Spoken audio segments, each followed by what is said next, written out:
नमस्कार। आज हम सभी कक्षा 8 विषय हिंदी व्याकरण पाठ संख्या 3 वचन पढ़ रहे हैं। सामान्यतः तो वचन उसे ही कहते हैं जिससे हमें एक से अधिक होने का पता चलता है, यानी संख्याओं का हमें पता चलता है। जिसमें एक से अधिक संख्याओं का हमें पता चलता है वही वचन कहलाते हैं।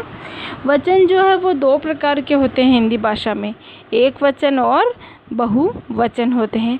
आज हम इस पाठ में वचन के बारे में ही पढ़ेंगे। वचन सामान्यतः वचन शब्द का प्रयोग किसी के द्वारा कहे गए कथन अथवा दिए गए आश्वासन के अर्थ में किया जाता है। आश्वासन के अर्थ में किया जाता है, किंतु व्याकरण में वचन का अर्थ संख्या से किया जाता है। अब इसमें क्या कहा गया है कि वचन सामान्यतया वचन शब्द का प्रयोग जो है, वचन शब्द का प्रयोग किसी के द्वारा कहे गए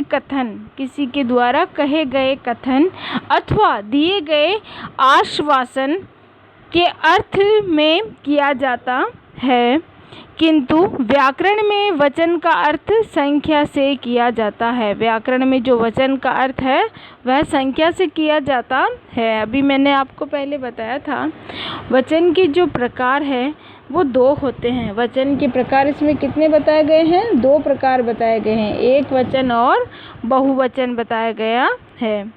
एक वचन विकारी पद के जिस रूप में किसी एक संख्या का बोध होता है उसे हम क्या कहते हैं? एक वचन कहते हैं। यानी विकारी पद के जिस रूप से किसी एक ही संख्या का बोध होता है उसे हम एक वचन कहते हैं। क्या कहते हैं? एक वचन। यानी हम ऐसे भी कह सकते हैं जनरली कि शब्द के जिस रूप से हमें एक से अधिक होने का बोध होता है वो तो वचन कहलाता है, और शब्द के जिस रूप से हमें एक होने का पता चलता है वो एक वचन कहलाता है। और विकारी शब्द इसे ही कहते हैं, यानी जिसमें विकार उत्पन्न होता है वो विकारी शब्द हो गया। तो जैसे लड़का, अब इसके उदाहरण भी दिए गए हैं, जैसे भरत, लड़का, मेरा, काला, जाता है आदि। ये सभी क्या है? ये एक वचन है। क्या है? एक वचन के उदाहरण है। तो एक वचन की परिभाषा क्या देखी हमने कि विकारी पद के जिस रूप में किसी एक संख्या का बोध होता है, उसे हम एक वचन कहते हैं। और इसके उदाहरण हमने देखे, भरत, लड़का, मेरा, काला, जाता है आदि इसके उदाहरण हैं। बहुवचन विकारी पद के जिस रूप से किसी एक से अधिक संख्या का बोध होता है उसे हम क्या कहते हैं? बहुवचन कहते हैं। क्या कहते हैं? हम बहुवचन कहते हैं। यानी एक से अधिक संख्या का बोध होता है उसे हम बहुवचन कहते हैं। जैसे लड़के, लड़कियां, गायें, घोड़े आदि। हिंदी में ये शब्द सदैव बहुवचन में ही प्रयुक्त होते हैं। हिंदी में ये जो शब्द है वो सदैव बहुवचन में ही प्रयुक्त होते हैं। कौन कौन से हैं? जैसे आंसू, होश, दर्शन, दर्शन, हस्ताक्षर, प्राण, ये सभी बहुवचन में ही प्रयुक्त होते हैं। भाग्य, आदरणीय, व्यक्ति, हेतु, प्रयुक्त, शब्द, आप,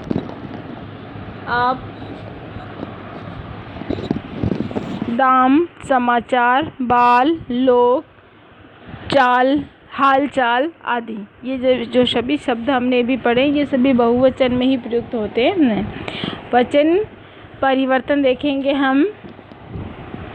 हिंदी व्याकरण के अनुसार एक वचन शब्दों को बहुवचन में परिवर्तित करने हेतु कतिपय नियमों का उपयोग किया जाता है। अब क्या बताया गया है इसमें कि हिंदी व्याकरण के अनुसार एक वचन शब्दों को बहुवचन में परिवर्तित करने हेतु कतिपय नियमों का उपयोग किया जाता है। जैसे कुछ नियमों का उपयोग किया जाता है, वो कौन से नियम होते हैं वो हम यहाँ देखेंगे। जैसे सबसे पहला है कि शब्द के अंत में आ को ए में बदलकर, शब्द के अंत में जब आ जाता है तो आ को ए में बदल देने पर बहुवचन हो जाता है। कैसे? जैसे देखिए, कमरा का कमरे, लड़का का लड़के, वक्ता का वक्ते, बेटा का बेटे, पपीता का पपीते, रसगुल्ला का रसगुल्ले आदि। इसी प्रकार 2 नंबर पे देखेंगे हम शब्द के अंत में ए को ए में बदल कर उसमें बहुवचन में बदल सकते हैं हम। बहुवचन हो सकता है, वो कैसे हो सकता है? पुस्तक का पुस्तकें, दीवार का दीवारें, दाल का दालें, राह का राहें, सड़क का सड़कें, कलम का कलमें। पॉइंट नंबर 3 देखेंगे हम। पॉइंट नंबर 3 देखेंगे शब्द के अंत में आ आए। शब्द के अंत में आ यानी अकारांत आ आए तो उसके साथ ए जोड़कर भी हम क्या बहुवचन बना सकते हैं। तो किस प्रकार बना सकते हैं वो? तो बाला का बालाएं, कविता का कविताएं, कथा का कथाएं आदि। इसी प्रकार पॉइंट नंबर 4 देखेंगे हम। इकारांत यानी इकारांत शब्द वाले या इकारांत वाले शब्दों के अंत में इया लगाकर हम बहुवचन बना सकते हैं। जैसे दवाई का दवाइयाँ, लड़की का लड़कियाँ, साड़ी का साड़ियाँ, नदी का नदियाँ, खिड़की का खिड़कियाँ तथा स्त्री का स्त्रियाँ। पॉइंट नंबर 5 देखेंगे हम। सभी स्त्रीलिंग शब्द के अंत में आए या को या में बदलकर हम बहुवचन बना सकते हैं। जैसे चिड़िया का चिड़ियाँ, डिबिया का डिबियाँ तथा गुड़िया का गुड़ियाँ आदि। पॉइंट नंबर 6 देखेंगे हम। स्त्रीलिंग शब्द के अंत में आए या उ या फिर बड़ा उ के साथ ए में बदलकर हम बहुवचन बना सकते हैं। जैसे वधु का वधुएं, वस्तु का वस्तुएं, बहू का बहुएं आदि। और पॉइंट नंबर 7 देखेंगे हम। ई या ई स्वरांत वाले स्त्रीलिंग शब्दों के साथ यों लगाकर तथा ई की मात्रा को ई से बदलकर, जैसे जाति का जातियों, रोटी का रोटियों, लाठी का लाठियों, नदी का नदियों, गाड़ी का गाड़ियों। इसी प्रकार पॉइंट नंबर 8 देखेंगे। एक वचन शब्द के साथ जैसे जन, गण, वृंद आदि लगाकर हम बहुवचन बना सकते हैं। जैसे कि देखो गुरु का गुरुजन, गुरु का क्या बन गया? गुरुजन बन गया।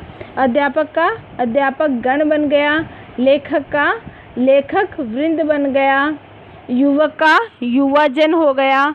भक्त का भक्त गण हो गया। मंत्री का मंत्रीगण हो गया। वचन परिवर्तन के नियम। वचन परिवर्तन के नियम देखेंगे हम। इसमें सबसे पहला नियम है संबोधन शब्दों में, संबोधन जो शब्द होते हैं उसमें ओ न लगाकर ओ की मात्रा ही लगानी चाहिए। यानी उसमें हमें ओ की मात्रा ही लगानी चाहिए। जैसे भाइयों हैं, बहनों हैं, मित्रों हैं, बच्चों हैं, साथियों है आदि।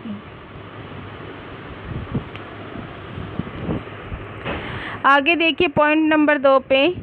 पारिवारिक संबंधों के वाचक अकारांत देशज शब्दों के बहुवचन में प्रायः कोई चिन्ह न लगाकर यथावत रखे जाते हैं। अब इसमें वापस मैं एक बार बता रही हूँ कि पारिवारिक संबंधों के वाचक अकारांत देशज शब्दों को बहुवचन में प्रायः कोई चिन्ह न लगाकर यथावत रखे जाते हैं। जैसे हैं वैसे ही रखे जाते हैं। जैसे कि चाचा है, जैसे हमने क्या देखा, चाचा है न कि चाचे, ऐसे नहीं होगा। माता है, दादा है, बाबा है आदि। किंतु भांजा व भतीजा अथवा साला से भांजे, भतीजे तथा साले शब्द बनते हैं। इस प्रकार कुछ परिवर्तन के नियम होते हैं। परिवर्तन का नियम तीसरा देखेंगे हम। विभक्ति रहित अकारांत से भिन्न पुल्लिंग शब्द कभी भी परिवर्तित नहीं होते हैं। कभी भी क्या नहीं होते? परिवर्तित नहीं होते।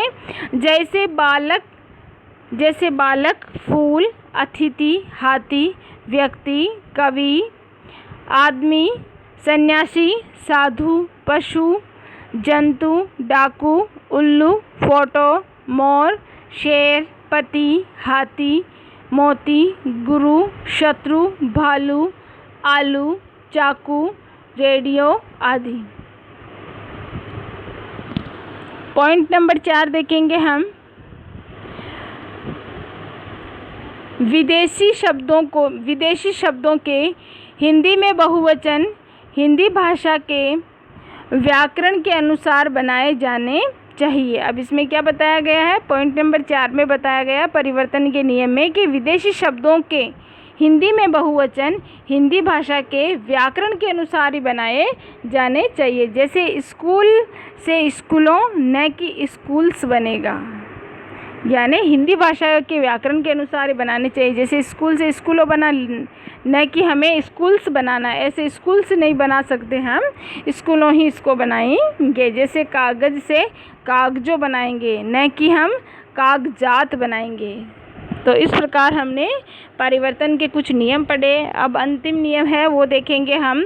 भगवान के लिए या निकटता सूचित करने के लिए तू का प्रयोग किया जाता है। भगवान के लिए या तो या किसी के लिए निकटता सूचित करने के लिए हम तू का प्रयोग करते हैं। जैसे हे ईश्वर, तू बड़ा दयालु है। अरे भाई, तू शीघ्र ही यहाँ आ जा। ये इसके उदाहरण थे परिवर्तन के कुछ, जो हमने यहाँ देख लिए हैं। अभ्यास प्रश्न भी हम साथ ही कर लेंगे, क्योंकि अपने पाठ जो है आज बिल्कुल छोटा पाठ ही हमने पढ़ा है, इसीलिए अभ्यास प्रश्न भी इसमें हम साथ ही करेंगे।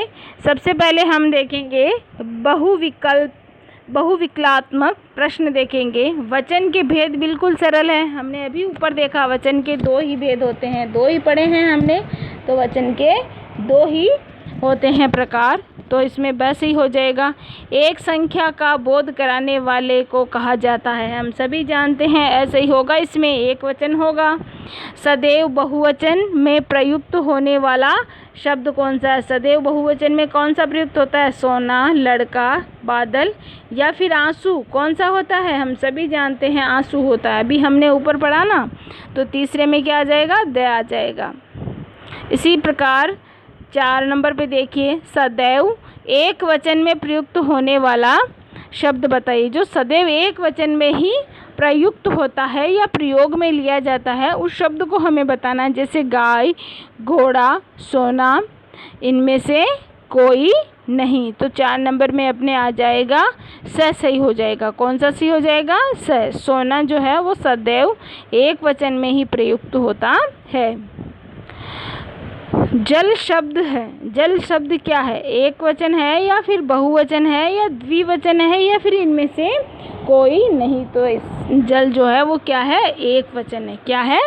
एक वचन है। रिक्त स्थानों की पूर्ति करनी है हमें। डॉक्टर सदैव मरीज की सेवा करता है। डॉक्टर क्या करते हैं? सदैव मरीजों की सेवा ही करते हैं। तो मरीज करना है हमें। क्या करना है? मरीज, क्योंकि मरीजों नहीं कर सकते, बहुवचन का वाक्य नहीं है, ये एक वचन का, इसीलिए हम मरीज लिखेंगे। तो डॉक्टर सदैव मरीज की सेवा करते हैं या सेवा करता है। विवेकानंद ने अमेरिका में अपने विचार व्यक्त किए थे। विवेकानंद ने अमेरिका में अपने विचार व्यक्त किए थे। हम सब ने आचार्य जी को अपने भावों से परिचित कराया। हम सब ने आचार्य जी को अपने भावों से परिचित करवाया। आगे, सभी छात्राएं अपने घरों से पानी लेकर आती है। सभी छात्राएं अपने घरों से क्या लेकर आती हैं? पानी लेकर आती है। इस प्रकार हमने इनका उत्तर देखे हैं, रिक्त स्थानों की पूर्ति कर ली है। अब अपने कुछ प्रश्न हैं वो देख लेते हैं हम। निम्नलिखित शब्दों के ओ या ओ या ओ की मात्रा के साथ बहुवचन के रूप लिखने हैं हमें। जैसे गुड़िया का गुड़ियों, दिन का दिनों, बेटा का बेटों, कविता का कविताओं,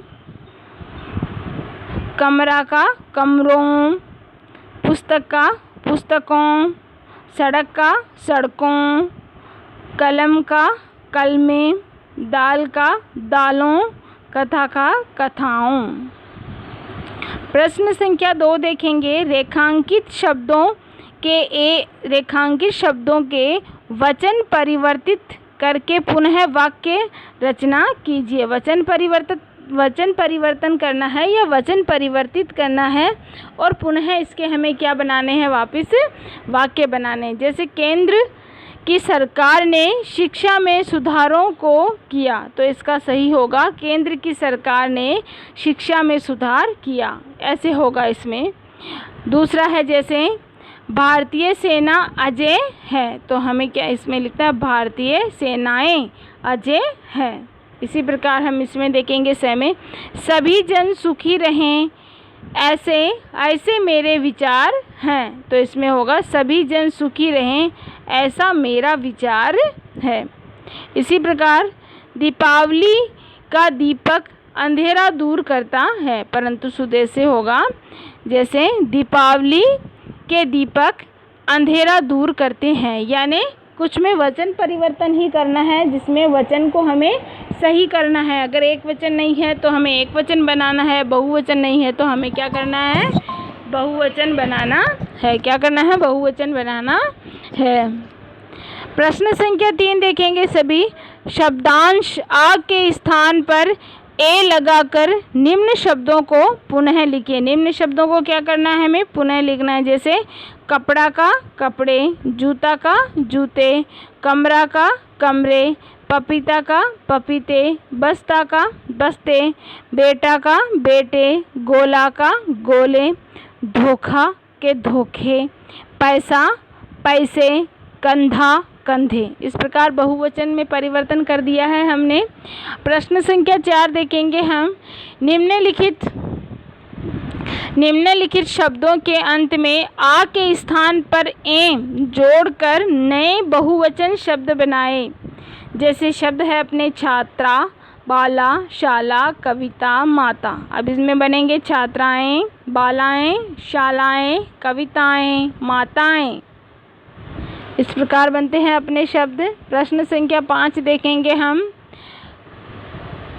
पारिवारिक संबंधों के वाचक अकारांत शब्द बहुवचन में किस रूप में बदल जाते हैं। अब हमसे पूछा इसने यह है कि पारिवारिक संबंधों के वाचक अकारांत शब्द बहुवचन में किस रूप में बदल जाते हैं। उदाहरण सहित हमें क्या करना है, बताना है। जैसे कि हमें बताना है जो बिल्कुल बदलते नहीं, जैसे कि चाचा, माता, दादा, बाबा आदि। इसका उत्तर इस प्रकार होगा, हमने ऊपर भी ये पढ़ा था।